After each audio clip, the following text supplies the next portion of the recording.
नमस्ते। स्वयं की खोज पुस्तक के सीरीज में आपका स्वागत है। अब अगला विषय है कि क्या राष्ट्र को हमारी आवश्यकता है क्या? ये बहुत बड़ा प्रश्न है ना? जितने भी हमारे क्रांतिकारी हुए थे, उन सब के आगे ये था कि राष्ट्र को हमारी आवश्यकता है, इसलिए वो इस क्रांति में कूद पड़े, है ना? लेकिन हमें भी ये देखना होगा कि हाँ, अभी भी हमारे राष्ट्र को स्वतंत्रता मिलने के बाद भी हमारी आवश्यकता है क्या? जब भी हमारे अंदर ये प्रेरणा जगेगी। तो हमें ये जानना है कि राष्ट्र और देश में अंतर क्या है ना? जो लोग लड़े थे, वो किसके लिए लड़े थे? देश के लिए लड़े थे, राष्ट्र के लिए लड़े थे, है ना? तो यह बात आपको देखना बहुत ज़रूरी है ना? राष्ट्र क्या होता है? राष्ट्र में राज धातु है, चमकना, प्रदीप्ति, दीप्तिमान होना, है ना? प्रकाशमान होना, ठीक है? जो प्रकाशित है, प्रगतिशील है, वह राष्ट्र है। क्या वास्तव में ऐसा है? और देश क्या है? जो कंट्री जिसको बोलते हैं एक भूभाग से घिरा हुआ क्षेत्रफल है जिसकी सीमाएँ होती हैं, लेकिन राष्ट्र की कभी भी सीमाएँ नहीं होती। जहाँ-जहाँ तक आप प्रकाश फैलाएँगे, जहाँ-जहाँ तक आप प्रगतिशीलता फैलाएँगे, वहाँ-वहाँ तक आपका राष्ट्र जाएगा।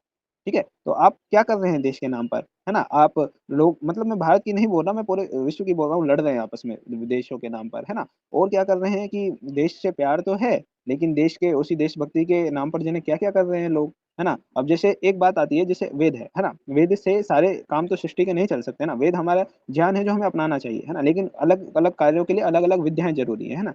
बिज़नेस करने के लिए, व्यापार करने के लिए व्यापार सीखना ज़रूरी है ना? चिकित्सा के लिए चिकित्सा सीखना ज़रूरी है, तो वेद का विस्तार करना आवश्यक है ना? ये नहीं है कि आप वेद से तक ही सीमित रह जाएँ, सीमित कहीं भी नहीं रहना है क्योंकि ईश्वर ही जब असीमित या अनंत है, तो आप कहीं भी सीमित नहीं हो सकते।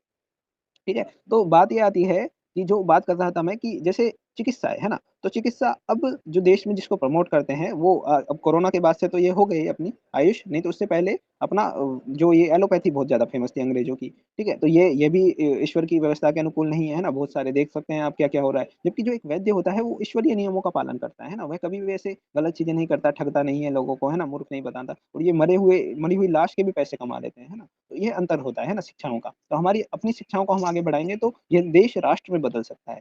ठीक है? ऐसे ही कृषि है, अभी हम अपनी कृषि को हम अपने कितना अनुसंधान किया हमारे प्राचीन कृषि पे। आधे से ज़्यादा सिद्धांत है ना आधुनिक विज्ञान के, वो यहीं से चुराए गए हैं हमारी भारत की कृषि से। लेकिन कोई बताता नहीं है, क्यों नहीं बताता? क्योंकि उन्होंने सब कुछ अपना बना लिया है ना। अब वो वापस ऑर्गेनिक खेती की ओर लौट रहे हैं। अरे भैया यहाँ होती थी, आप पढ़िए। ये जो ढैंचा है 3 साल में एक बार यहाँ का किसान उगाता था और उसको मिट्टी में मिला देता था। है ना? अब आप इसको उनको उनसे वो सब चीज़ें जो छीन ली अंग्रेज़ों ने और उनको अब दोबारा परोस रहे हैं उन चीज़ों को। तो आप इस पे कार्य कीजिए, है ना? जो ऋषि पाराशर थे उन्होंने वर्ष के प्रारंभ में ही वायु की गति आदि से ही गणनाएँ कर लेते थे कि क्या-क्या मौसम रहेगा पूरे वर्ष भर में, है ना? तो ऐसा हमारा विज्ञान था और क्या हो रहा है ना? तो ये सब चीज़ें यदि हम अपने कार्य करेंगे, है ना, क्षेत्रों पे तो ही यही राष्ट्र बनेगा। यही मैं आपसे कह रहा हूँ 2 बिंदु क्यों आवश्यक है? एक तो हमारा व्यक्तित्व भी आवश्यक है जो हमसे ईश्वर चाहता है, दूसरा ये ज्ञान विज्ञान की परंपरा आवश्यक है। बिना इसके ये राष्ट्र नहीं बनेगा, है ना? क्या आप वेदों से ही सारा कार्य नहीं हो सकता, समझ रहे हैं?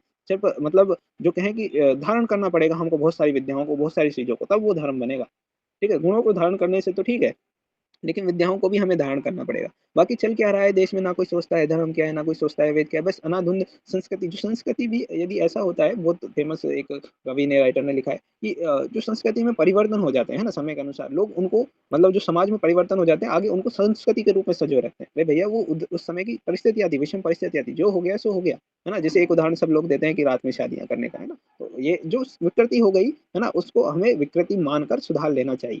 ठीक है? उसे ऐसा नहीं करना चाहिए कि उसको ढो दें संस्कृति के नाम पर। ऐसी बहुत सारी चीज़ें, अनगिनत चीज़ें, है ना? तो इन सबको हमें थोड़ा-सा सोच-विचार करना चाहिए। धर्म के ऊपर, धर्म क्या है ना? तो धारण करने वाला ही धर्म है, यदि धारण नहीं कर रहे कुछ भी तो वो धर्म नहीं, है ना? संस्कृति के नाम पर आप लड़ रहे हैं, झगड़ रहे हैं ना, वो धर्म के कैटेगरी में नहीं आता। वो तो आप कहिए कि हम हमारी संस्कृति को प्रोटेक्ट कर रहे हैं, है ना? तो वो बात अलग होती है ना? तो धर्म की रक्षा कैसे होगी? धारण करने से होगी। इन गुणों को धारण करना पड़ेगा, तभी इसकी रक्षा हो सकेगी धर्म की। ठीक है? तो उसके अलावा क्या है कि पता नहीं क्या-क्या हो रहा है देश में, है ना? आप स्वयं जानते हैं जंगलों को भी काट रहे हैं, है ना? बहुत सारी चीज़ें जैसा हम देख चुके हैं राष्ट्र की हमारी स्थिति क्या है, तो इन सब स्थितियों को बदलने के लिए हमें ही आगे आना होगा, ठीक है? और कोई नहीं आएगा, है ना? यदि वेद का ही अनुसरण करते लोग, है ना? तो गुलाम क्यों बनते? आपस में बँट गए, ठीक है?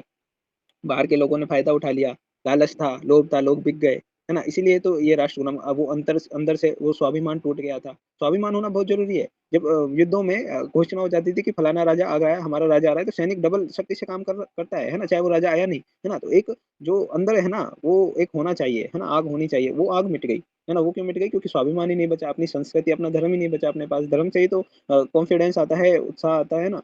तो यही तो चीज़ें हैं ना, तो आप यदि वेद का अनुसरण करेंगे तो फिर से आप में उत्साह जागेगा और भविष्य में हमें ऐसी कोई परिस्थितियों का सामना नहीं करना पड़ेगा, ना हमें सरकारों का गुलाम बनना पड़ेगा, ना हमें अन्य कॉर्पोरेट्स या कुछ का भी हमें या फिर जो भी इस विश्व को नियंत्रित करने किसी का भी गुलाम हमें नहीं बनना पड़ेगा। यदि हम उत्साह है हमारे अंदर, एक आग है तो यह आवश्यक है ना? तो हम इस राष्ट्र में हमारी आत्मा बसती है ना? ये राष्ट्र से ही हमारा अस्तित्व है ना? ये बिना राष्ट्र के एक बात बताइए आप कि राष्ट्र और धर्म के अलग-अलग चीज़ें हैं। क्या बिना यदि यहाँ पर एक बात बताइए इस राष्ट्र की संस्कृति ना होती, यदि हम भी यूरोप में जन्म लेते, है ना? तो क्या हम बचपन से ऐसे बन पाते? जो हमारे अंदर अभी जितनी भी है वो तो है कम से कम। हम वेद को मानते तो हैं, वेद का अनुसरण तो करते हैं, हम ईश्वरीय ज्ञान को मानते तो हैं, हम उस दिशा में कार्य तो कर रहे हैं, वो क्या करेंगे? नहीं कर सकते ना। क्योंकि उनको कुछ मतलब ही नहीं है उन चीज़ों वो पहले करते थे, उनके पूर्वज भी थोड़ा जुड़े हुए थे अब लेकिन बाद में मतांतरों के बाद अब उनको क्या लेना-देना, है ना? तो इस तरीके से चीज़ें हमें सोचनी पड़ेंगी और इस राष्ट्र को हमें बचाना होगा। धन्यवाद।